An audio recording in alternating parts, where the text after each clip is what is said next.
आप संसार के सामने छोटे नहीं होना चाहते, संसार के द्वारा दबाए नहीं जाना चाहते हैं, संसार के ऊपर रहना चाहते हैं, जयवंत होना चाहते हैं, विजयी होकर संसार पर जयवंत होना चाहते हैं, तो मैं आपको बताऊं मेरे दोस्तों, यही करे। आप परमेश्वर के वचन का दर्पण ले और इसे बस देखते चले जाए, इस सच्चाई को कि आप जयवंत से भी बढ़कर हैं प्रतिदिन। और जितना ज्यादा इसे देखते जाएंगे, मैं बताऊं, दिनों दिन प्रतिदिन महिमा से महिमा में आप बदलते जाएंगे, उस जयवंत से भी बढ़कर होने में, इस बाहरी जीवन में।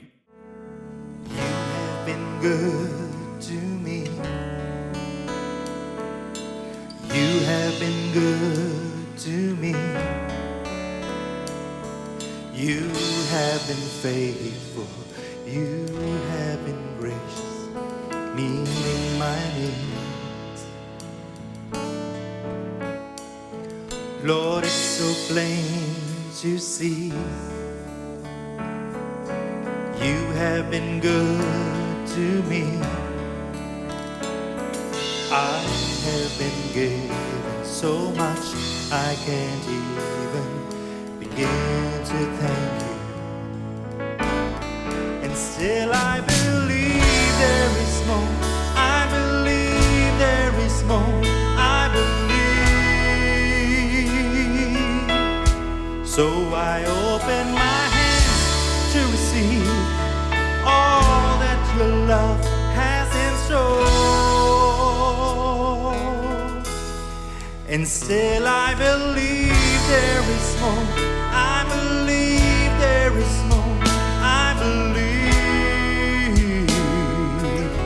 And so I open my hands to receive all that your love has in store.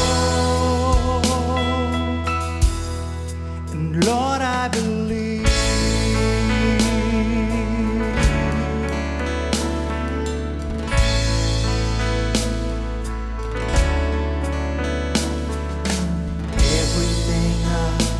Have done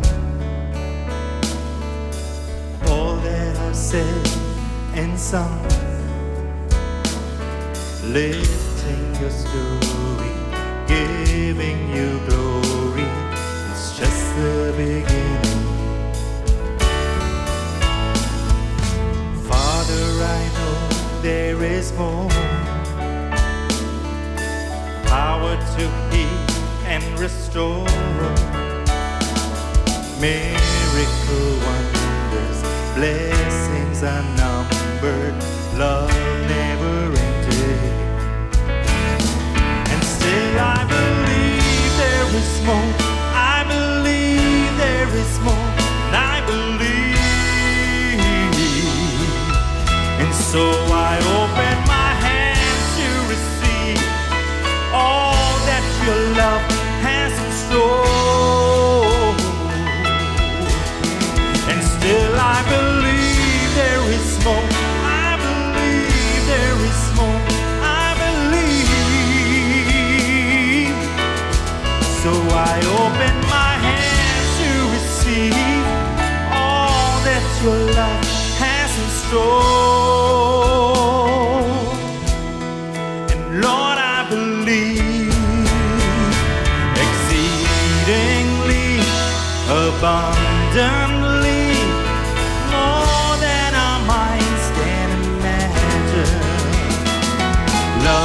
overflowing, you are bestowing day after day after day.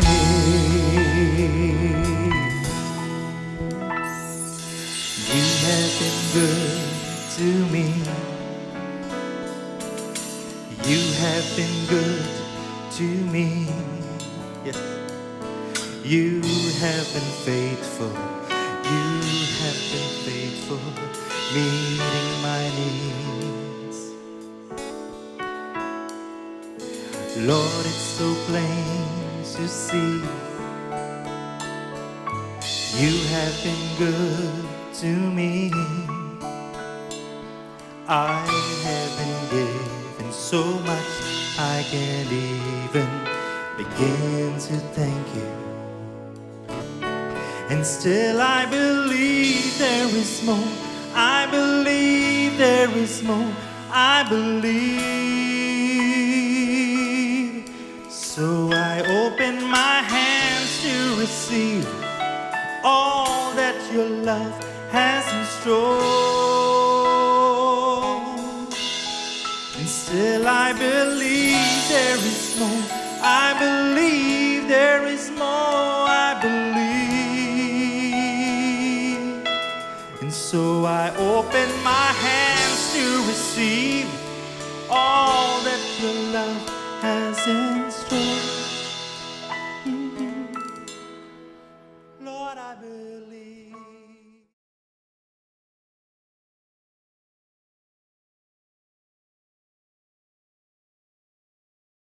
मेरे साथ निकालिए पहला कुरिन्थियों अध्याय 2। परमेश्वर ने हमारे लिए ऊंचे जीवन की योजना रखी है, इसे सुनिए।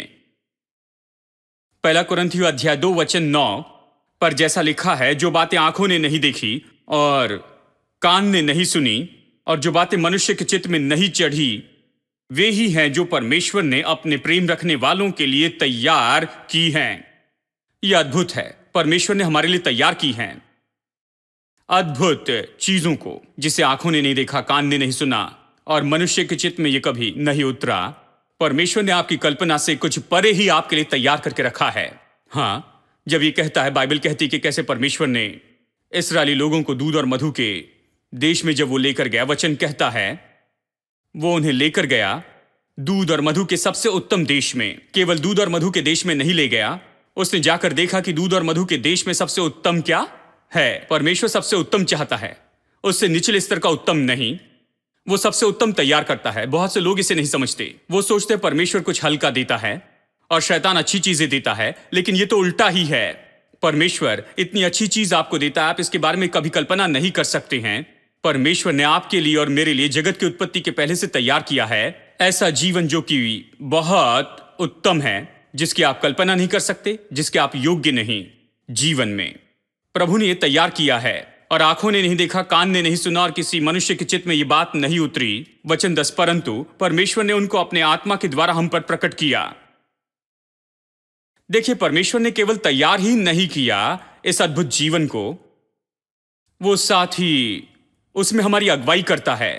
यह मसीह जीवन है, उसने इसे तैयार करके कहीं छिपा नहीं दिया और लुका छिपी का खेल नहीं खेलता कि आशा है कि मरने के पहले आप इसे खोज निकालेंगे। नहीं, वो तैयार करता है और वो आपको एक मार्ग देता है कि आप निश्चित रूप में इसे देख सके, इसे ढूंढ सके और इसका आनंद उठा सके। तो परमेश्वर ने अपनी आत्मा के द्वारा हम पर यह प्रकट किया है। तो परमेश्वर की आत्मा वो प्रयोजन है जो प्रभु ने दिया है। प्रभु ने अपनी आत्मा भेजी कि वो ये बातें हम पर प्रकट कर दे, क्योंकि आत्मा सब बातें वरन परमेश्वर की गुड़ बातों को भी जांचता है। परमेश्वर की आत्मा किसी भी मनुष्य से परमेश्वर की बातों को अच्छे से जानती है। अगला वचन देखिए, मनुष्य में से कौन किसी मनुष्य की बातें जानता है? केवल मनुष्य की आत्मा जो उसमें है। वैसे ही परमेश्वर की बातें भी कोई नहीं जानता, केवल परमेश्वर का आत्मा। अब देखिए वचन 12, परंतु हमने संसार की आत्मा नहीं पाई। फिर से देखिए ये शब्द संसार, परंतु हमने संसार की आत्मा नहीं पाई है। सब लोग कहे संसार की, हमने इसे नहीं पाया है। देखिए, विश्वासी के नाते हमने संसार की आत्मा को नहीं जाना है। संसार की आत्मा क्या है? संसार की आत्मा तो वो है जो आपको इस गड़बड़ी में फंसा देती है, इस भ्रष्टता में आपको ऐसा संसार का जीवन जीने लगाती है, परमेश्वर के विरुद्ध बलवा करने लगाती है, प्रभु के सिद्धांत के विरुद्ध में जाने लगाती है, आपको ये सोचने लगाती है कि आप सब कुछ जानते हैं, आपको परमेश्वर की जरूरत नहीं, आप सब कुछ कर सकते हैं। ये संसार की आत्मा है, ये विनाश की आत्मा है। ये कहता है परंतु हमने संसार की आत्मा नहीं, परंतु वह आत्मा पाया है जो परमेश्वर की ओर से है। हम यहां रहते हैं लेकिन प्रभु का आत्मा हमारे पास है, परमेश्वर का आत्मा, कि हम उन बातों को जाने जो परमेश्वर ने हमें दे दी हैं। देखिए, हम इस संसार में जीते हैं लेकिन हमारे पास परमेश्वर से है। कोई आकर हमारे यहां पर रहता है ताकि हम लोग जाने, सब लोग कहे जाने कि हम उन बातों को जान ले जो हमें सेंत में दी गई है परमेश्वर के द्वारा। कितनी अद्भुत बात है। देखिए, परमेश्वर जीवन तैयार करता है और फिर इस व्यक्ति को तैयार करता है केवल इस जीवन में हमारी अगुवाई के लिए। इसलिए मैं आपको बताता हूं दोस्तों, हमारे पास कोई बहाना नहीं है कि हमें क्यों विजय में नहीं चलना है, इस संसार में पूरी विजय में क्यों नहीं चलना है। और ये सारे बहाने कि हाँ हम अभी भी संसार में हैं ब्रदर, अभी भी हम पापमय संसार में हैं, देखिए सब बेकार की बात है। तो फिर पवित्र आत्मा क्यों आया? परमेश्वर ने पवित्र आत्मा क्यों भेजा? हमें वचन क्यों दिया? क्यों बाइबल इस तरह से कहती है कि हम इस संसार की भ्रष्टता से बच सके? आप इस संसार में जीते, इसका मतलब नहीं कि आप इस चक्र में ऐसे ही फंस जाए और इसमें बहते चले जाए और संसार के द्वारा पूरी तरह से नाश कर दिए जाए। आप इस संसार में जीते हैं और इस संसार के ऊपर रह सकते हैं। आप इस संसार में जी सकते हैं, इस संसार के ऊपर जीते हैं और इस संसार पर जय पाते हैं और संसार जो भी आपसे करता है उस पर जय पाते। आप इस संसार में सफलता से जी सकते हैं, यही इसका मतलब है। ठीक है, अब रोमियो 12 को देखिए। यह कैसे होता है? यह मन को नया बनाने से होता है। यह कैसे होता है? यह होता है जब हम शुरू करते हैं, जब हम अपनी सोच को बदल देते हैं और हम बदलते हैं अपने ज्ञान में, परमेश्वर की बातों के बारे में। देखिए वचन 2, इस संसार के सदृश न बनो परंतु तुम्हारे मन के नए हो जाने से तुम्हारा चाल चलन बदले। देखिए शब्द बदल जाए, मन के नए हो जाने से तुम भी बदल जाओ। क्यों? जिससे तुम परमेश्वर की भली और भावती और सिद्ध इच्छा अनुभव से मालूम करते रहो कि तुम परमेश्वर की सिद्ध इच्छा में जीते जाओ। बाइबल ये कहती है तुम बदल जाओ अपने मन के नए हो जाने से। देखिए अगर आप पहले जैसे ही सोचते चले जाएंगे, जैसे संसार की सोच है, हम संसार की सोच के साथ में बड़े हैं, इस संसार में जन्मे, संसार में बड़े हैं, नया जन्म पाने तक कई साल बीत गए, तो हम मन में संसार से भरे हैं। तो जब हम परमेश्वर के पास आते हैं तो हमें अपना मन नया बनाना है, हमें अपने मन को आत्मिक मन बनाना है और हमें संसार का मन नहीं रखना है। संसार का मन कहता है कि इस समस्या के लिए मेरे पास में एक हल है, सभी लोग इसी तरह से इससे निपटते हैं, लेकिन आत्मिक मन कहता है नहीं, इस समस्या के लिए मेरे पास में दूसरा हल है, प्रभु चाहता है मैं ऐसे इसे हल कर दूं। ठीक है, तो आपको आत्मिक मन चाहिए ताकि आप परमेश्वर की सिद्ध इच्छा में जीते चले जाएं। अब परमेश्वर की सिद्ध इच्छा जीने का सिद्ध तरीका है, आप इससे बेहतर कुछ नहीं पाते हैं। जब आप शुरू करते हैं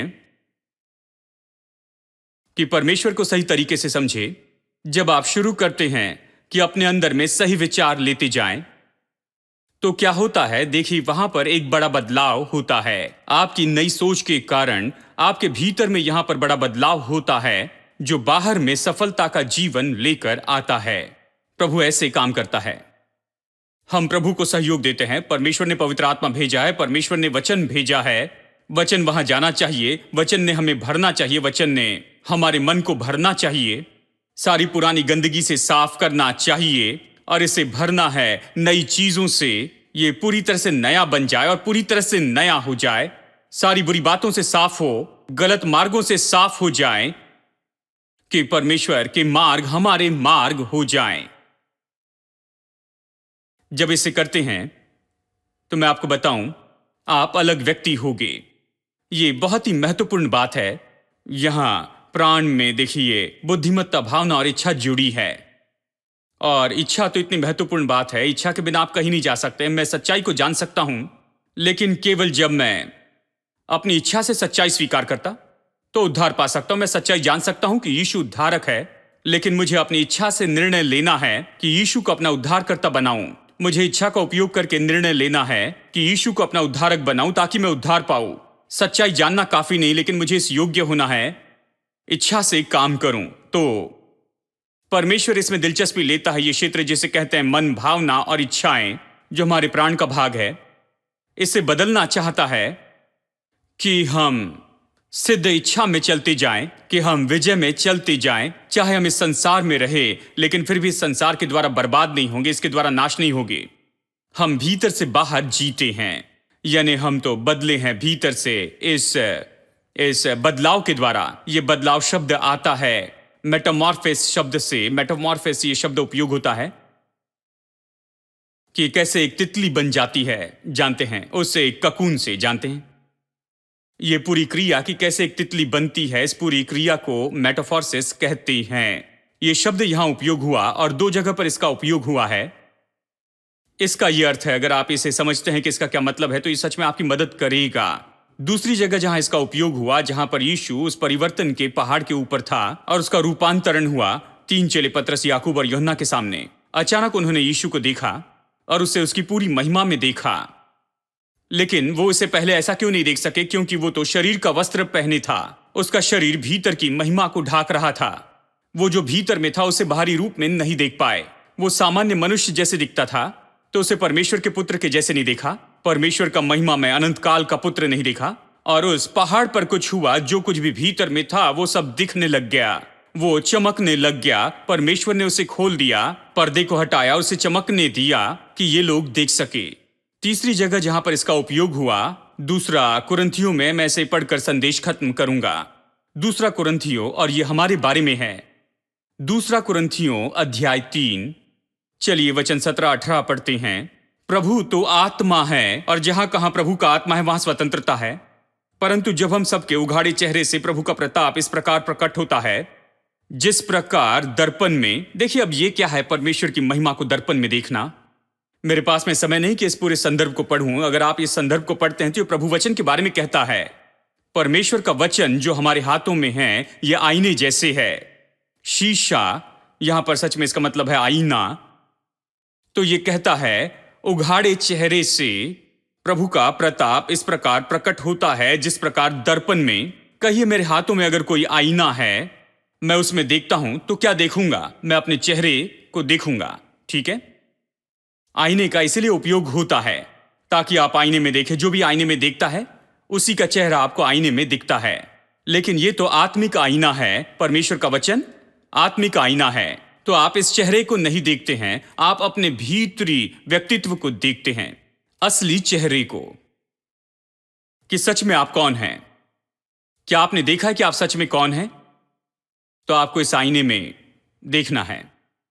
यही समस्या है, लोगों ने नहीं देखा है कि वो सच में कौन है। बस इस चेहरे को देखा है, उस आईने के सामने खड़े रहते हैं और बस ऐसे ही इसे साफ करते हैं, इसे ब्रश करते रहते हैं, जानते हैं, उन सारी चीजों को लगाते जाते हैं और इसके लिए कई घंटे लग जाते हैं। लेकिन इसे बस 2 मिनट देखते हैं और बंद करते हैं, इसे अच्छे से देखते भी नहीं हैं। परमेश्वर का वचन यहां पर दर्पण के रूप में बताया गया है, यहां पर, और पहला पत्रस अध्याय 1 में भी यह दर्पण बताया गया है। यह सच्चा दर्पण है। आपको यहां पर देखना है, दूसरे आईने में जो देखते हैं उससे भी बढ़कर, क्योंकि ये आपको बदलने के लिए कुछ करता है। अवश्य ही हमें उस दर्पण में भी देखना चाहिए, नहीं तो फिर कई बार ये सहन नहीं सकते हैं। लेकिन मैं ये कह रहा हूं, देखिए, इस आईने में देखना तो बहुत ही ज्यादा फलवंत होता है, क्योंकि इसके कारण बहुत ही अद्भुत बदलाव आते हैं। जब आप इस आईने में देखते हैं तो आप अपने चेहरे को देखते हैं कि आप सच में मसीह यीशु में कौन हैं। आप इसमें बस यही देखते हैं।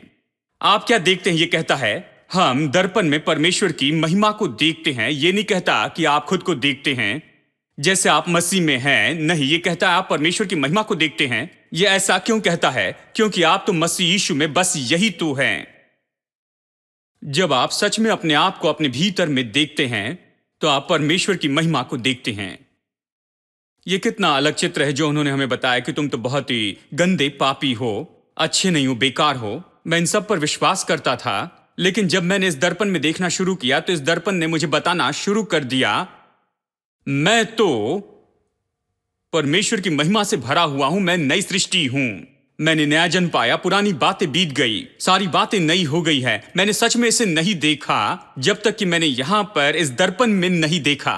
यह दर्पण मुझे बताता है मुझे कितना शुद्ध किया गया, मेरा भीतरी भाग कितना महिमामय है, यह नई सृष्टि कितनी अद्भुत है। मैं प्रभु की महिमा को देखता हूं। जब मैं इस आईने में देखता हूं और जब खुद को देखता हूं तो प्रभु की महिमा को देखता हूं, और जैसे इसे देखता हूं मैं उसी के स्वरूप में बदलते जाता हूं, महिमा से महिमा में। इसका मतलब मैं बेहतर और बेहतर होते जाता, उसी स्वरूप में मैं बदलते चले जाता हूं। किस स्वरूप में बदलता हूं? उस महिमा के स्वरूप में मैं बदलते जाता हूं, परमेश्वर की आत्मा के द्वारा। चलिए इसे मैं समझा कर बताता हूं। जब मैं इसमें देखता हूं तो मैं देखता हूं मेरे भीतरी भाग को कि मैं मसीह यीशु में कौन हूं। और मैं चौंक जाता हूं। मैं पवित्र हूं, मैं नई सृष्टि हूं, न्यायजन पाया, प्रभु की संतान हूं। पुरानी बातें बीत गई, सब कुछ नया हो गया है। यह अद्भुत है, प्रभु की महिमा। और जैसे मैं इसे देखते जाता हूं, रविवार को चर्च में जाता हूं और सुनता हूं कि मैं जैवन से भी बढ़कर हूं। यह आईने में है, आईना मुझे बताता है मैं जैवन से बढ़कर हूं। मैं इसे देखता हूं, मैं वापस जाता हूं सोमवार से शनिवार, इसे देखते जाता हूं। मैं जैवन से बढ़कर हूं, मैं जैवन से बढ़कर हूं, मैं जैवन से बढ़कर हूं। और जैसे मैं इसे देखते चले जाता हूं, मैं सच में पूरी तरह बदलता हूं, महिमा से महिमा में, कदम ब कदम, और बहुत ही उत्तम और उत्तम होते जाता हूं। मैं जैवन से भी बढ़कर हो जाता हूं इस असली जीवन में। मैं जो कुछ भी भीतर में हूं, वही तो मैं बाहर से हो जाता हूं। अभी मैं भीतर से बाहर जी रहा हूं। मैं तो पहले से ही जैवन से भी बढ़कर हूं मेरे भीतर में, लेकिन अभी मैं जबकि देख रहा हूं कि मैं कौन हूं और इस पर मनन करता हूं और इसे बस देखते जाता हूं, मैं इसे जितना ज्यादा देखते जाता हूं, उतना ही ज्यादा मैं उसी स्वरूप में बदलते चले जाता हूं। क्या आप विजय में चलना चाहते हैं? जयवंत होना चाहते हैं? इस संसार के ऊपर रहना चाहते हैं? संसार को हराना चाहते? ये नहीं चाहते कि संसार हमेशा आपको हराते जाए? आप संसार के सामने छोटे नहीं होना चाहते? संसार के द्वारा दबाए नहीं जाना चाहते हैं? संसार के ऊपर रहना चाहते हैं? जयवंत होना चाहते हैं? विजयी होकर संसार पर जयवंत होना चाहते हैं? तो मैं आपको बताऊं मेरे दोस्तों, यही करे। आप परमेश्वर के वचन का दर्पण ले और इसे बस देखते चले जाए, इस सच्चाई को कि आप जयवंत से भी बढ़कर हैं प्रतिदिन। और जितना ज्यादा इसे देखते जाएंगे, मैं बताऊं, दिनों दिन, प्रतिदिन, महिमा से महिमा में आप बदलते जाएंगे, उस जैवन से भी बढ़कर होने में, इस बाहरी जीवन में। जो भी भीतर में है वो बाहर आएगा। बदलाव तो केवल इसी के बारे में है। यीशु के साथ में यही हुआ। जो कुछ भी यीशु के भीतर था वो बाहर प्रकट हुआ। और जब बाइबल कहती कि नए हो जाएं, यानी बाइबल कहती है कि अपने मन के नए हो जाने से तुम्हारा चाल चलन भी नया हो। कहता है प्रभु का वचन ले, उसे दिल में रखे और बस देखते चले जाए इस दर्पण में, जब तक कि आप बदल न जाए, जब तक कि आप उस व्यक्ति के जैसे न बन जाए। आप तो पहले से ही जैवन से बढ़कर हैं, लेकिन आपको जैवन से बढ़कर जीना होगा। और यह सब कब होगा? जब आप इसे देखते जाएंगे, तो आप निश्चय ही जैवन से भी बढ़कर हो जाएंगे। God is the strength of my heart. God is the strength of my heart. God is the strength of my heart and my portion forever. God is the strength of my heart. God is the strength of my heart. God is the strength of my heart and my portion forever, forever. Whom have I in heaven but you? There is nothing on earth I desire besides you. And my soul, many times they fail.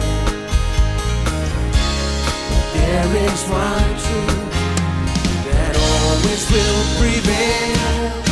God is the strength of my heart. God is the strength of my heart. God is the strength of my heart and my portion forever. God is the strength of my heart. God is the strength of my heart. God is the strength of my heart and my portion forever, forever. Whom have I in heaven but you? There is nothing on earth I desire besides you. My heart and my strength, many times they fail, but there is one truth that always will prevail. God